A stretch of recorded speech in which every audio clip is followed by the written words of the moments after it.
On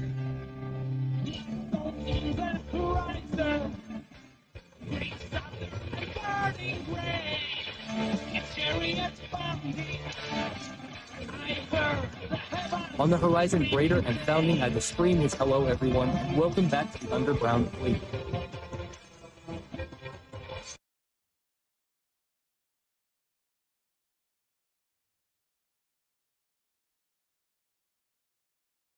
Here we are at the video on the economic situation of Creative Assembly that I have wanted to make for some time. It will be an analysis of the period from 2009 to 2024, the last year for which we have data. It will not be an easy video to follow. For many it will be a boring video and, how can I say, too focused on a very specific topic that may not seem very interesting if things are looked at only from a customer, gamer perspective. In part it is true, I agree with those who have this impression, but in my opinion it is very interesting how the history of Creative Assembly and consequently of Total War can be reviewed and perhaps understood even better from the cold numbers.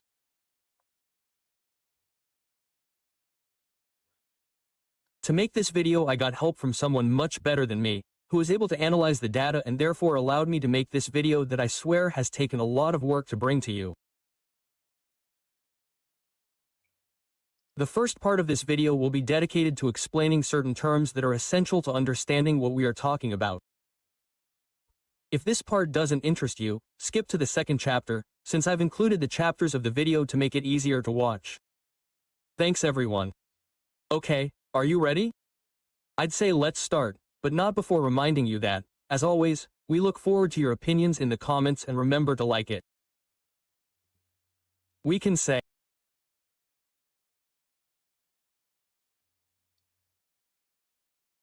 Fiscal year 2016 ended the 31st of March 2016, context of the year before the launch of Total Warhammer. Revenue, at £30.5 million, is still at a solid level, likely supported by continued sales of previous titles, Attila SO and DLC. Performance. Net profit of £8.98 million is very strong, indicating excellent management of accounts and/or the closing of development cycles. The company is preparing for the big launch that will take place shortly.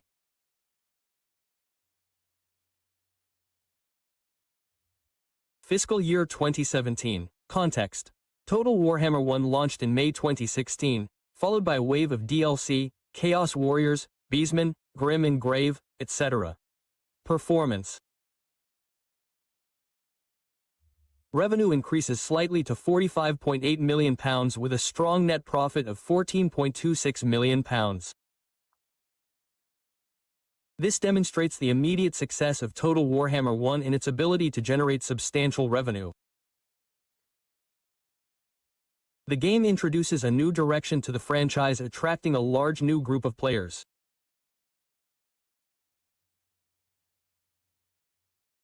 Fiscal year 2018. Context. The year includes the launch of Total War Warhammer 2 in September 2017 and the continued sales of Total Warhammer 1 and its successors including Norska in August 2017. Performance. Despite two successful and rapid launches, revenues are down slightly to £47.14 million compared to expectations which could have been higher. Net profit, however, remains extremely high at £11.7 million, indicating strong margins and efficient management. The closeness of the launches of Total Warhammer 1 and the 2nd of May have diluted revenues or concentrated development investment. Key figures. Note the significant tax charge of over £3.2 million, reducing net profit compared to profit before tax.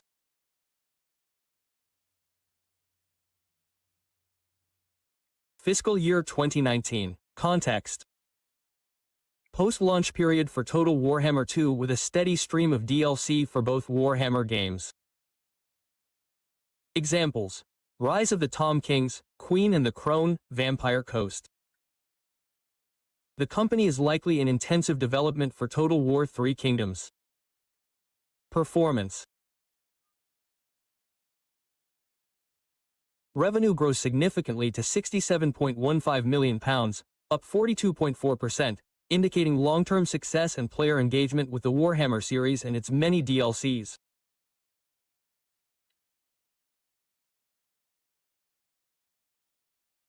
Net profit of £9.6 million remains very solid, albeit down on the previous year. Key figures. Administrative expenses are stable, suggesting cost control despite growth. Tax on loss profit is high at £4.3 million, impacting net profit.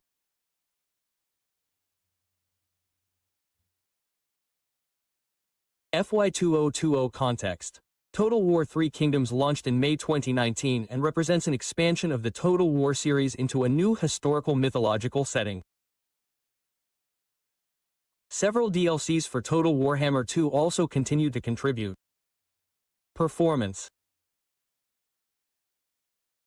Revenue continues to grow strongly, reaching £90.5 million, up 34.8%, driven by the success of Total War 3 Kingdoms and ongoing sales of Total Warhammer 2 and its DLC. Net profit remains robust at £8.24 million, reflecting the company's ability to effectively monetize its player base. Key figures. Administrative expenses remain relatively low, at £5.51 million relative to revenue growth, indicating good control of operating costs.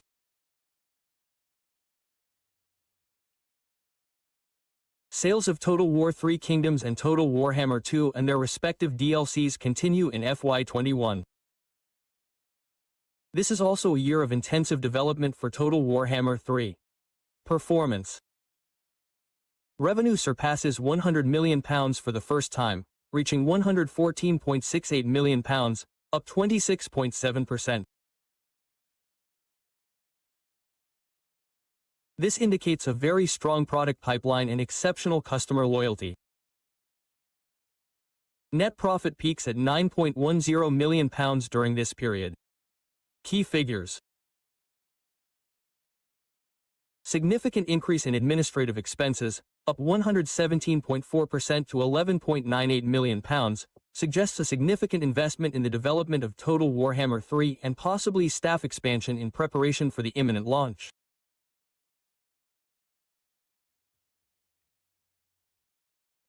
Fiscal year 2022. Context.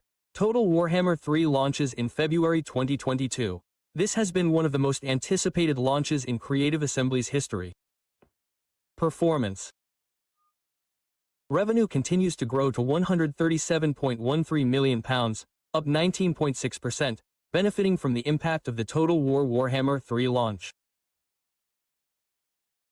Net profit falls to £6.86 million, up 24.6%, despite the increase in operating profit.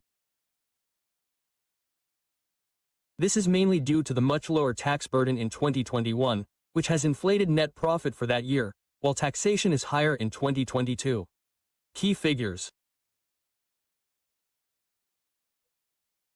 Administrative expenses continue to grow by 23.5% to £14.8 million, reflecting ongoing investment and support for the game launched.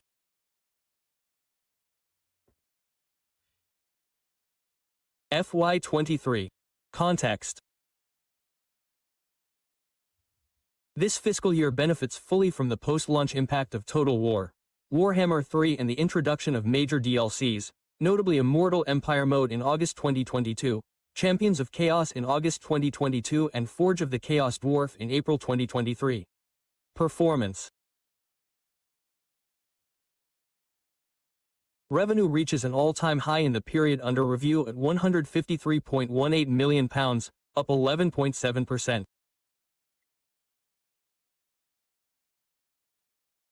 Operating profit jumps to £10.7 million, up 57.7%, and net profit recovers to £8.36 million, up 21.9%, demonstrating strong ability to monetize post-launch Total War, Warhammer 3 content.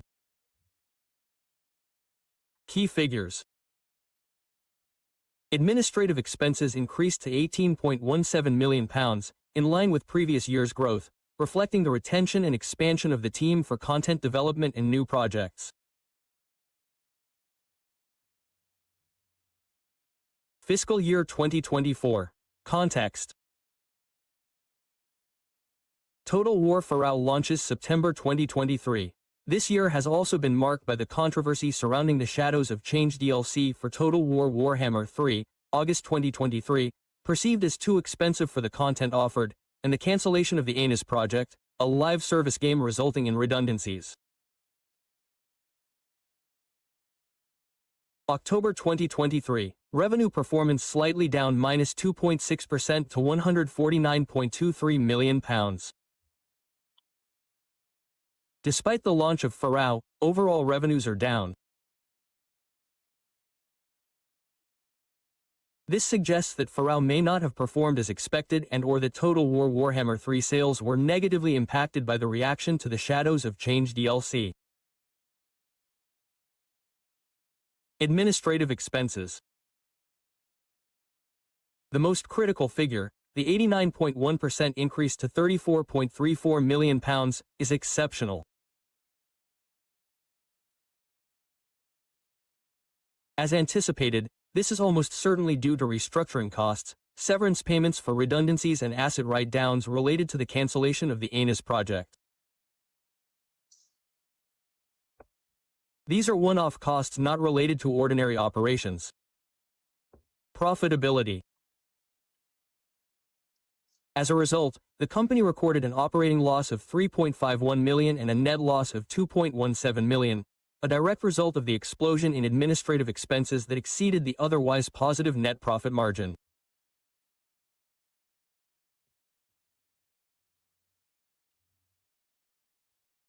The period 2016 to 2024 was a decade of unprecedented growth for Creative Assembly, driven in large part by the Total Warhammer phenomenon, revenue expansion.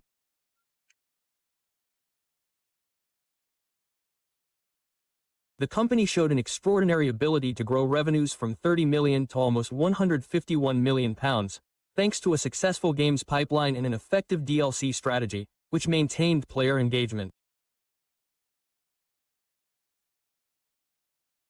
Consistent profitability. For much of the period, Creative Assembly demonstrated solid net operating profitability, reinvesting a large portion of profits to fuel future growth.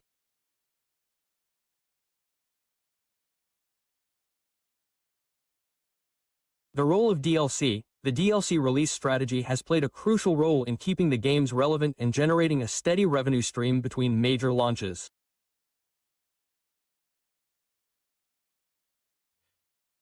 The 2024 crash, the 2024 fiscal year, represents an anomaly. The loss is not indicative of an inherent weakness in core operations. The gross margin is still positive, but it is the result of a massive restructuring and the costs associated with the cancellation of the Hyenas project.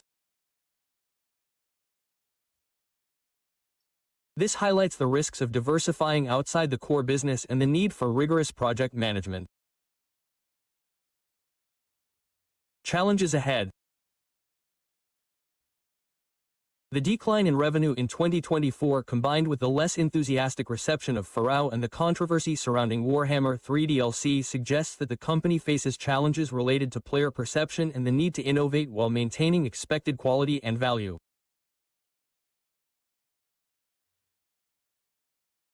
In summary, Creative Assembly has enjoyed a period of enormous success and growth based on its expertise in the Total War genre. The 2024 setback, while significant, appears to be more of a bookkeeping cleanup of a failed project than a sign of structural crisis, given the strength of its equity and the continued success of its flagship titles. The ability to fully recover and regain the trust of the community will be key for the years to come.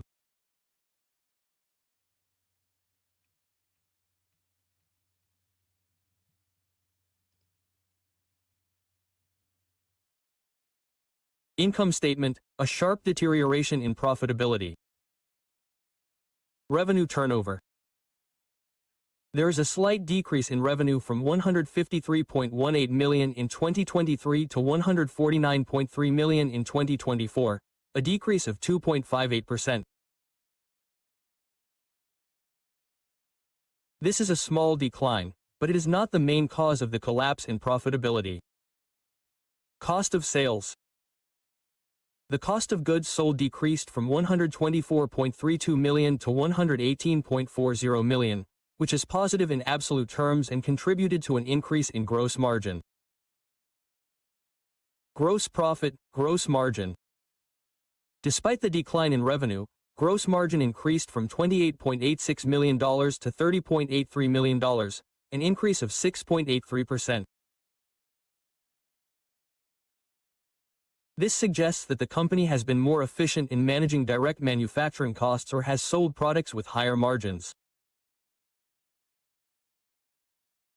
The gross margin percentage increased from 18.84% in 2023 to 20.66% in 2024, indicating an improvement in sales profitability. Administrative expenses. This is the most critical point. Administrative expenses exploded from $18.17 million in 2023 to a whopping $34.34 million in 2024. This represents an astronomical increase of 89%. Operating profit, loss. Due to the massive increase in administrative expenses, operating profit turned into a significant operating loss. In 2023, Creative Assembly recorded an operating profit of $10.70 million. In 2024, it suffered an operating loss of -$3.51 million. This is the heart of the problem for 2024. Pre-tax profit loss.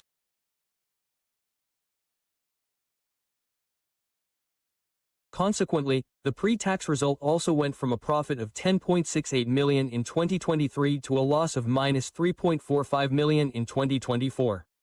Tax on loss profit.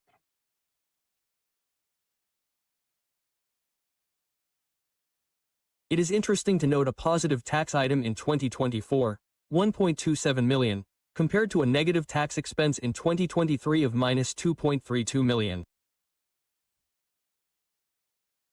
This probably indicates a tax benefit deriving from the loss or tax credits recognized in the year. Loss profit for the financial year, net loss profit. The final result is a shift from a net profit of $8.36 million in 2023 to a net loss of -$2.17 million in 2024. This marks a dramatic reversal of the profitability situation.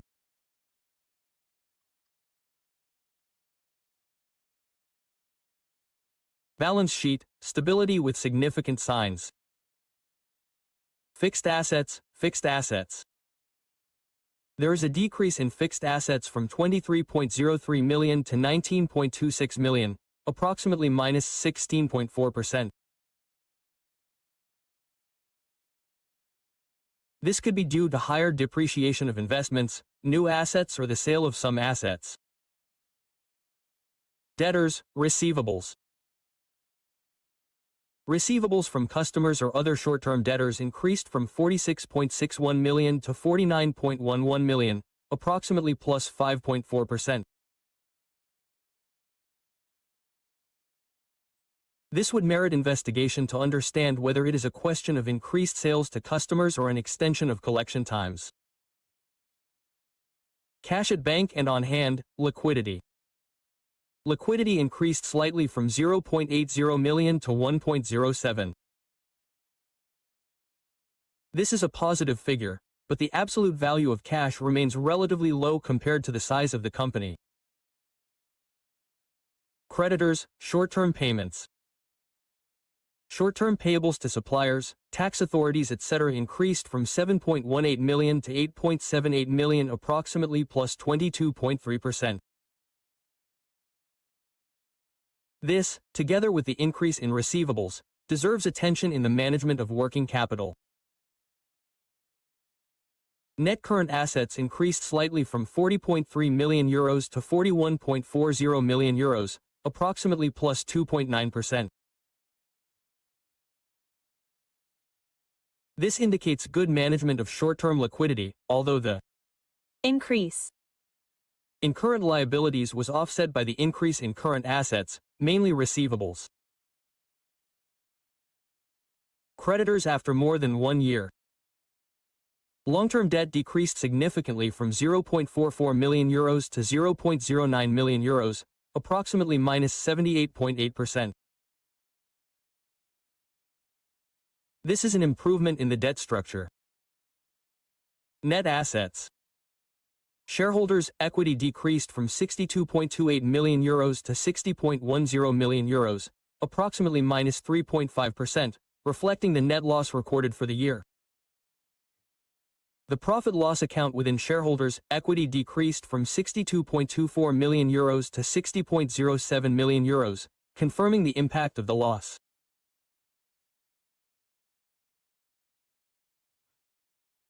Critical issues in the financial position as at the 31st of March 2024.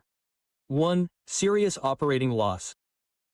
The shift from a significant operating profit to an operating loss is the most alarming criticism. This indicates that the company's core business is no longer profitable, at least for the year in question. 2. An explosion in administrative expenses, with an increase of almost 90% in administrative expenses being the trigger for the operating loss. This is a figure that requires in-depth internal analysis. Are these restructuring or downsizing costs, such as severance pay, extraordinary consulting fees? Has there been a significant increase in administrative staff or salaries? Have there been any non-recurring extraordinary costs? Is this an indication of inefficiencies or poor cost management? Given the massive layoffs that occurred in the first quarter of 2024, it is highly likely that these expenses include significant restructuring and severance costs. 3. A decline in revenue. Although modest, a decline in revenue is not helpful in an environment of rising costs. It is a sign that the market or product performance is not booming. 4. A shrinking equity.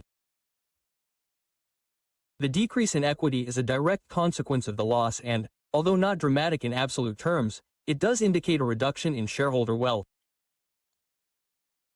5. Low liquidity.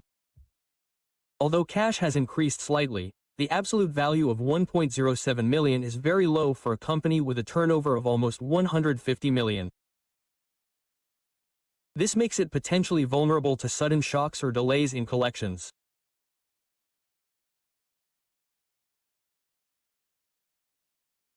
Cash at bank and in hand, liquidity. However, this aspect requires a separate discussion and explains what could be the reasons for a low value relative to the company. It is a strong and common assumption in the corporate world that a subsidiary such as Creative Assembly, which is part of Sega, which in turn is part of Sega Sammy Holdings, maintains a relatively low level of liquidity by choice and not by necessity. This is why this is standard practice in large corporate groups. Cash pooling and centralized treasury. 1. Optimized management of group liquidity. The parent company Sega or Sega Sammy Holdings often manages treasury at a group level. This means that cash generated by the various subsidiaries is pooled or centralized in the holding company's treasury. Instead of having large amounts of cash sitting idle in dozens of individual subsidiary bank accounts, the cash is managed more efficiently by the parent company. 2. Reduced financing costs. If a subsidiary needs funds, for example, to invest in a new project, the holding company can provide them through intercompany loans, often on more favorable terms than the individual subsidiary would obtain in the market. 3. Operational efficiency. Maintaining a minimum cash balance in the subsidiary reduces the administrative complexities and banking costs associated with managing large volumes of cash locally. Here intercompany. Cash can be transferred from the subsidiary to the parent company in a variety of ways, including dividends or repayments of intercompany loans. This means that even if Creative Assembly is making a profit, some of that cash could be shifted up the group structure. Implications for Creative Assembly. This approach means that low cash on Creative Assembly's balance sheet is not necessarily a sign of financial weakness or cash flow problems per se.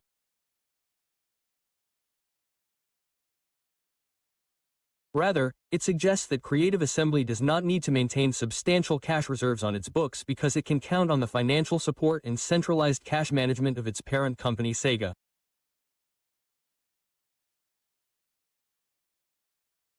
Their ability to operate and invest is less dependent on the cash on their account and more on the financial strength and treasury strategy of the Sega Group.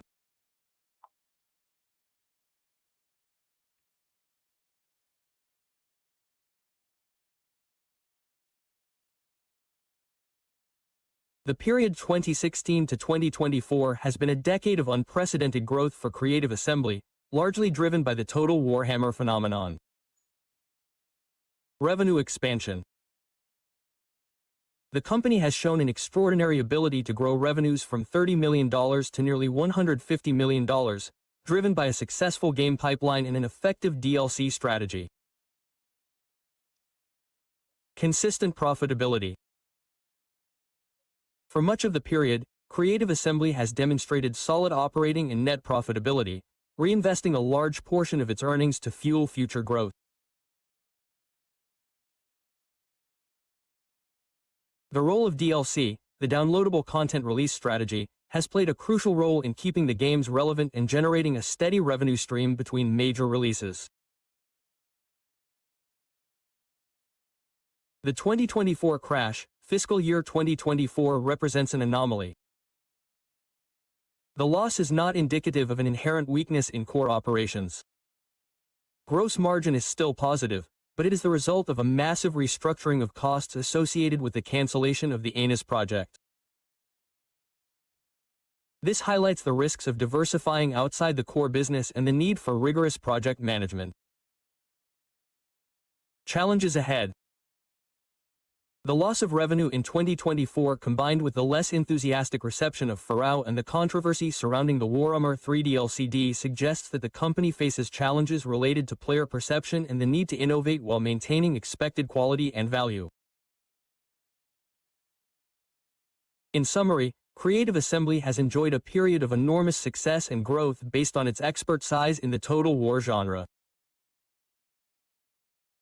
The 2024 setback, while significant, appears to be more of a book cleaning of a failed project than a sign of structural crisis, given the strength of its equity and the continued success of its flagship titles.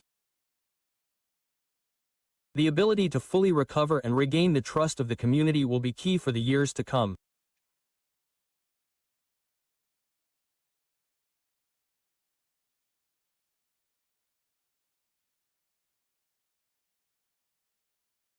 Seeing revenues of almost £150 to £153 million in 2023-2024, years in which the only new title was Total War, Pharaoh and mainly DLC for Warhammer 3, some of which were also controversial, may indeed seem suspicious and unbelievable at first glance. However, there are several reasons why these numbers, as surprising as they may not be as suspicious as they seem, but rather the result of a specific business model and factors that are beyond the eye of the untrained observer. Here's an analysis of the possible reasons. 1. The power of the catalog and the long tail effect. Total War, Warhammer 1 and 2. Much of the revenue does not come solely from Warhammer 3 or Pharaoh, but from the continued sales of the previous games in the Warhammer trilogy. Total War 3. Kingdoms, despite its discontinuation in development, was a huge commercial success. Other titles, Total War, even historical games like Rom 2, Shogun 2, Attila Napoleon, etc., continue to sell copies, albeit in smaller volumes than more recent titles. 2. The strength of the Warhammer series DLC. While a single DLC may not be a blockbuster in terms of revenue on its own, the strategy of releasing multiple DLCs over time for hugely popular games like Warhammer 2 and Warhammer 3 can generate a huge cumulative revenue stream. Each faction pack, Lord, Blood, Unit, or campaign adds value to the game and attracts purchases from a very large and loyal player base. Even with controversies like Shadows of Change, the total volume of DLC purchases over the entire life of the game, including DLC from previous games, contributes a massive amount to revenue. 3. Xbox Game Pass subscription revenue. Total Warhammer 3 launched on day 1 on Xbox Game Pass for PC. Microsoft pays developer publishers to include their games in the Game Pass service. These are not direct-to-consumer sales, but licensing deals or engagement-based payments that can add up to very significant amounts and contribute directly to revenue. A high-profile game like Warhammer 3 would have received a substantial payment for inclusion. This type of revenue is not tied to the individual title's sales performance to the end consumer, but to the negotiation with the platform. 4. Differentiated revenue recognition and accounting cycle. In some cases, especially for pre-orders, future content bundles, or subscriptions, revenue recognition can be spread out over time. This means that some of the revenue you see in 2023 may have been generated by sales made in prior years, but only recognized in that fiscal year. Conversely, year-end sales may be recognized in the following year. However, this tends to balance out over the long term and would not by itself explain such a large discrepancy. 5. Third-party development or co-development deals. Although Creative A seems to be primarily known for its own games, it is a large company. There may be development or development agreements for other titles, even non-Total War titles, or titles not yet announced on behalf of Sega or other publishers. Development payments for these projects would contribute to revenue. 6. Hyenas costs and layoffs are not revenue. The net operating loss in 2024 is due to extraordinary costs, layoffs, and write-downs related to the cancellation of Hyenas. These are costs that are reflected in the income statement and reduce profit, but do not directly affect revenue turnover, which measures sales revenue.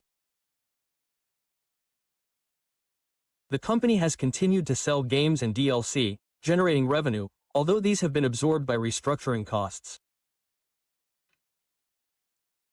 Conclusion on the suspiciousness of the data.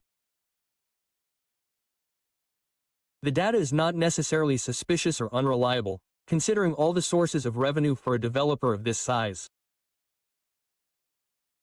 The key is to understand that revenue does not depend solely on the launch of a single new game in a specific year. The long useful life of Total War titles, especially the Warhammer series, which incentivizes the purchase of previous games, is a huge money machine. The aggressive DLC strategy generates steady revenue. Deals with platforms like Game Pass can lead to significant payments that aren't tied to individual units sold. Revenue comes from the entire portfolio of active products, not just the latest releases.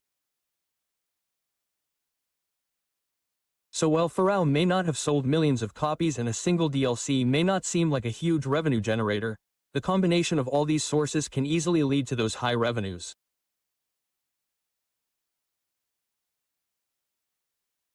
The fact that the company reported a loss in 2024, despite high revenues, confirms that there were very high one-time costs that eroded the otherwise significant revenue.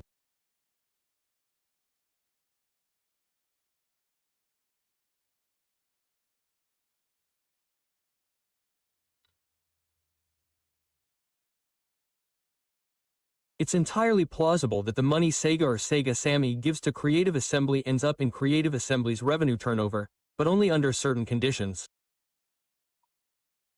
Let's explore why. How are cash flows between parent and subsidiary accounted for?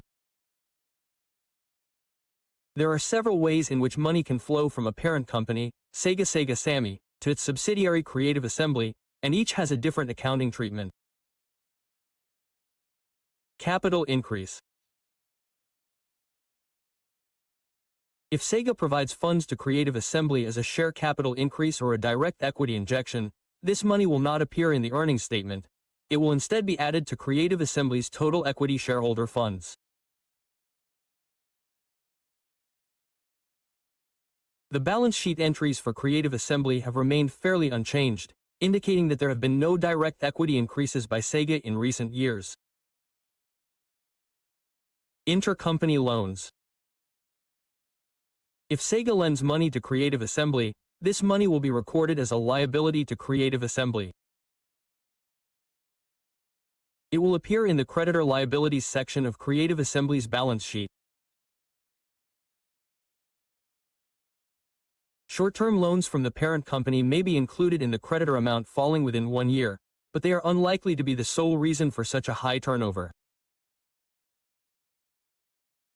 Fees for services rendered, royalties, development agreements. This is the most likely and common case for a video game development studio like Creative Assembly. Creative Assembly's turnover represents the revenue generated from the sale of its goods and services. Creative Assembly's primary service is the development of video games and DLC add-on content. If Sega pays Creative Assembly to develop a game like Total War, Warhammer of Pharaoh, and DLC, these payments are effectively operating revenue for Creative Assembly. Creative Assembly is providing a development service to Sega and Sega is paying it. As such, these payments are recorded as revenue by Creative Asset. In this scenario, Sega acts as the publisher, handling the marketing and retail distribution of the game, collecting the ultimate revenue from consumers. Creative Assembly, as the developer, receives its share of fees from Sega for its work. These payments represent their revenue because they are theirs because they are the result of their core business of creating games. Why is this relevant to Creative Assembly and its high revenue? It is common practice in the industry for a developer within a group to receive compensation from its parent publishing company for developing games. So when we see revenue of $150 million for Creative Assembly, it's not that Sega is simply giving money to CA as a gift or a loan. It's much more likely that it's paying Creative Assembly for the value of the games and content it develops there.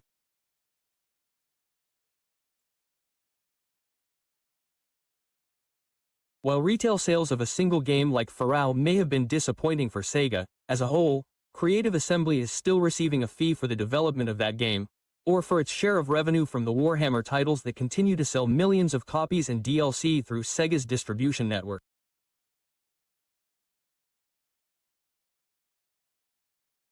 In summary, yes, it's highly plausible that a large portion of Creative Assembly's revenue is made up of fees, development fees, or royalties it receives from Sega for the games it produces. These are revenues from its core business. The 2024 losses alone are explained by one-off costs such as the closure of Hyenas, not by a lack of revenue from its core business.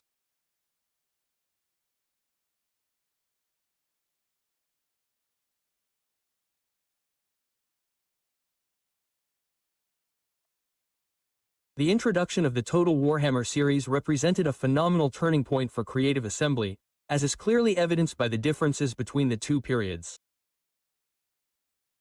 But let's not forget the huge success of Tri-Kingdoms which, in terms of sales, as we saw in a previous video, brought in significant revenue. First, an explosion in turnover. The average annual turnover increased by over 400% in the post-Warhammer period. Before, the company was moving in the tens of millions of pounds, after which it steadily positioned itself above 40 million, reaching peaks of over 150 million. This is the clearest sign of the huge commercial success of the series which has expanded the Total War user base. Second, a spectacular increase in margins and profits. The average gross margin has grown by over 350%, indicating that the company has become much more efficient in generating profit from its sales despite the proportional increase in the cost of goods sold. The average operating profit has almost tripled, up 248%, and the average net profit has more than doubled, up 129%. Although administrative expenses increased significantly by over 520%, reflecting the company's expansion to support the development and support of AAA projects at the same time, including the controversial Hyenas.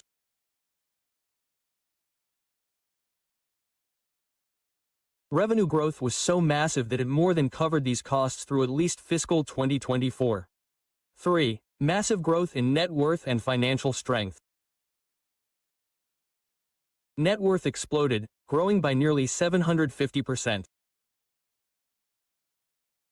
This suggests that Creative Assembly has accumulated an extraordinary amount of value, transforming from a solid company to a financially robust one. Much of this increase is attributable to reinvested earnings, which grew by over 750%. This has allowed the company to self-fund much of its growth and ambitious projects. Increased fixed asset investments. Fixed asset investments grew by over 640%, showing that the company has invested heavily in technology infrastructure and perhaps larger office space to accommodate the expanding teams needed to develop such complex games. 5. Working capital dynamics. Short-term creditor debtors and creditor liabilities have increased significantly in the post-Warhammer period, reflecting the typical volume, the much higher volume, of commercial transactions with distributors and partners, typical of a company of this size.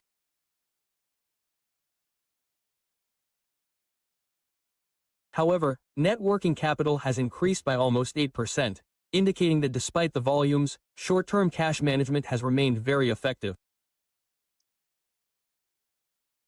The exception of 2024, the 2024 net operating loss, stands out as an anomaly. As discussed, it is the result of one-off costs related to the Hyenas cancellation and layoffs rather than a sign of a collapse of the core business.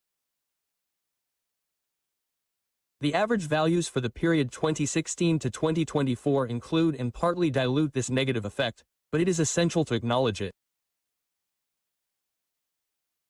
Without the runaway success of the Warhammer series and the consequent accumulation of reserves, the impact of a project failure like Hyenas would have been much more devastating. In conclusion, the analysis unequivocally demonstrates that the total Warhammer series has acted as a major catalyst for Creative Assembly. It has not only multiplied revenues and profitability, but has also radically transformed the size and financial strength of the company.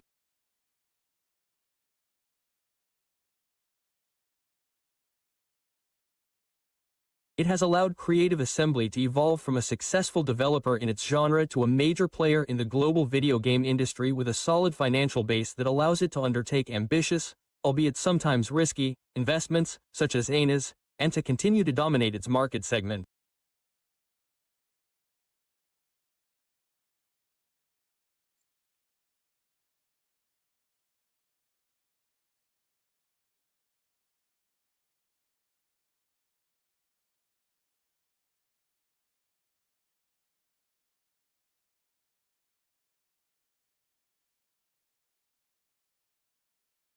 The outlook for the financial year ending the 31st of March 2025 is complex and highly dependent on the nature of the extraordinary administrative expenses in 2024 and the performance of the new games. Key assumptions: administrative costs. We assume that a large part of the increase in administrative expenses in 2024 was due to non-recurring events, such as restructuring costs and redundancies. If these costs do not recur at the same level in 2025, a return to more normal levels would be expected.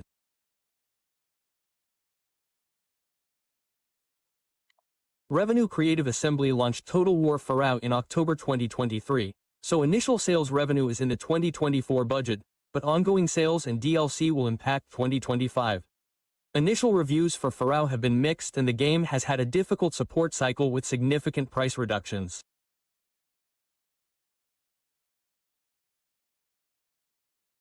Furthermore, there are no plans for entirely new major Total War titles such as a new Warhammer or a new major historical game.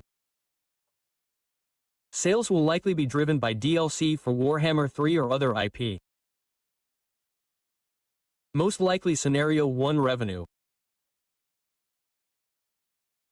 There could be a further slight decline or stability in revenue in the 140 to 150 million range, barring hugely successful DLC launches or sustained strong performance from existing titles. Total War Pharaoh's difficulties could negatively impact revenue expectations. 2. Administrative expenses. This is the key driver. If administrative expenses return to more normal levels, the company could become operationally worthless. 3. Operating profitability. A return to positive operating profit, likely in the range of £5 million to £10 million, is realistic if administrative costs normalize. 4. Net profit. As a result, the business should return to generating net profit, although likely lower than in 2023, due to potential stagnation in revenues. 5. Shareholders' equity. A slight increase in equity would be expected due to the return to profitability. 6. Liquidity. Cash management will be crucial. A return to profitability should improve operating cash flows, allowing the business to pay, build more cash or reduce debt further.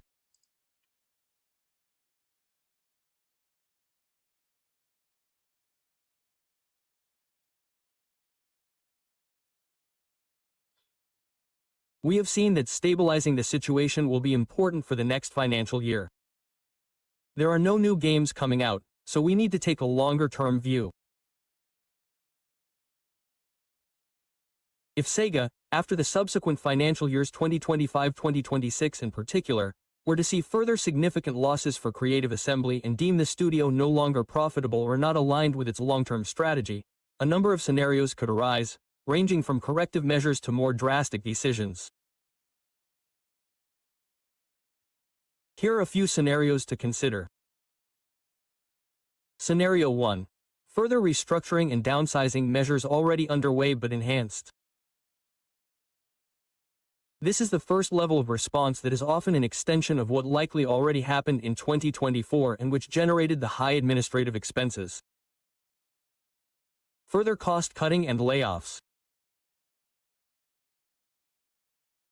If losses persist, Sega could impose further and deeper cuts in Creative Assembly's personnel and operating expenses.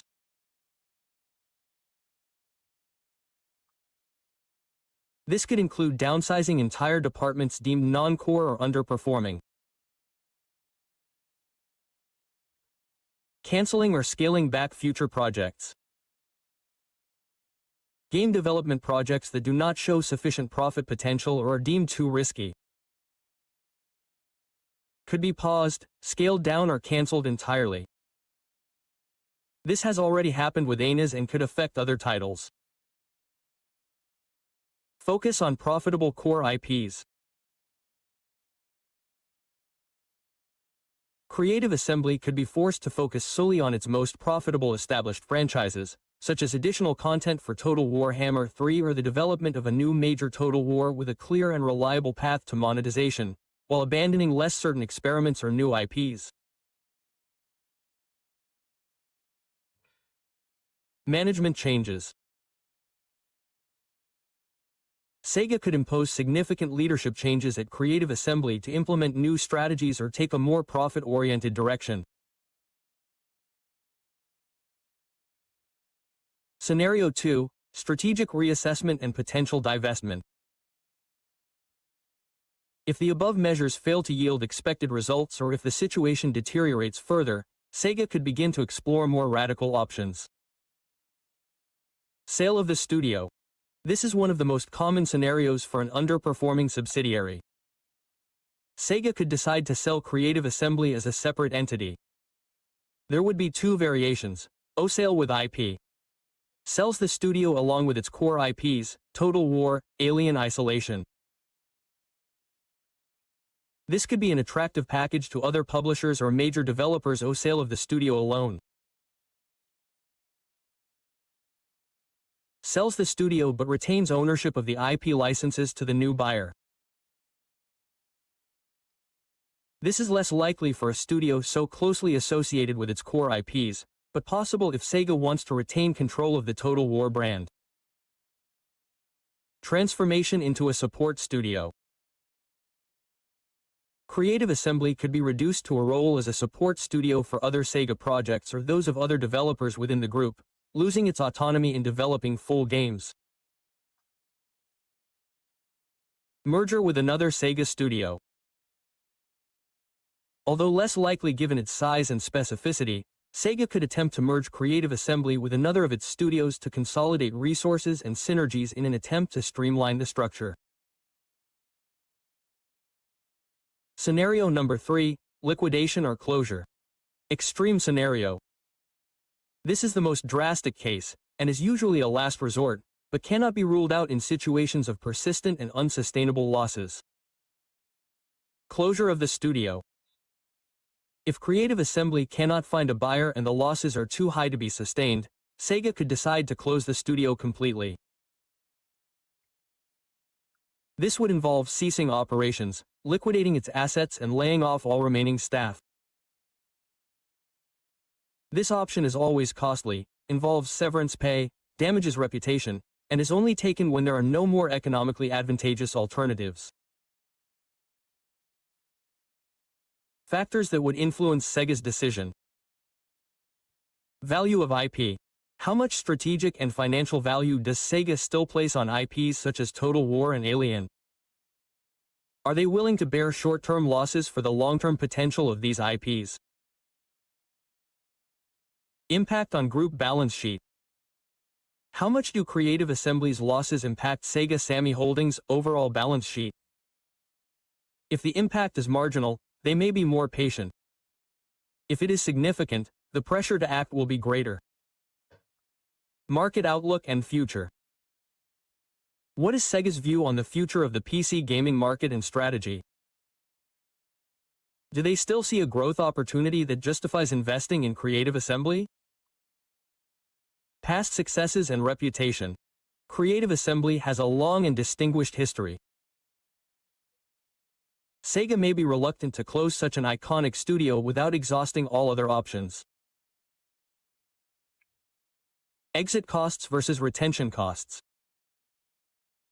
Sometimes the costs associated with closure, liquidation, and reputational damage can outweigh the costs of keeping the studio afloat for a period of time in the hope of a turnaround.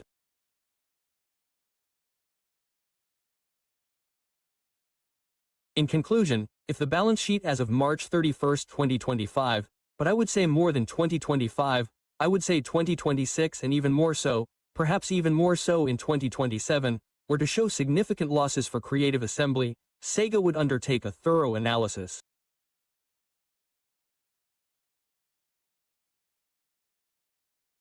The most likely scenario would be a further aggressive restructuring and downsizing with a strong emphasis on returning existing IP to profitability. Sale or closure would only be considered options if the situation proved irrecoverable in the long term.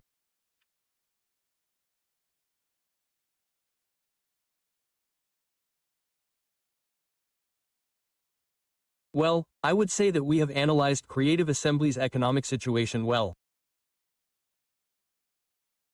We have seen how undeniably the impact of the Warhammer series has had a positive impact, leading the English software house to make an incredible leap forward in its financial performance. What happens in the future will depend a lot on their choices. For the next balance sheet, I do not think that results will be significantly improved. It would already be a great result to return to being positive and stabilize the situation that has been created. We will then have to see what happens after Warhammer Fantasy with the arrival of Total War 40,000.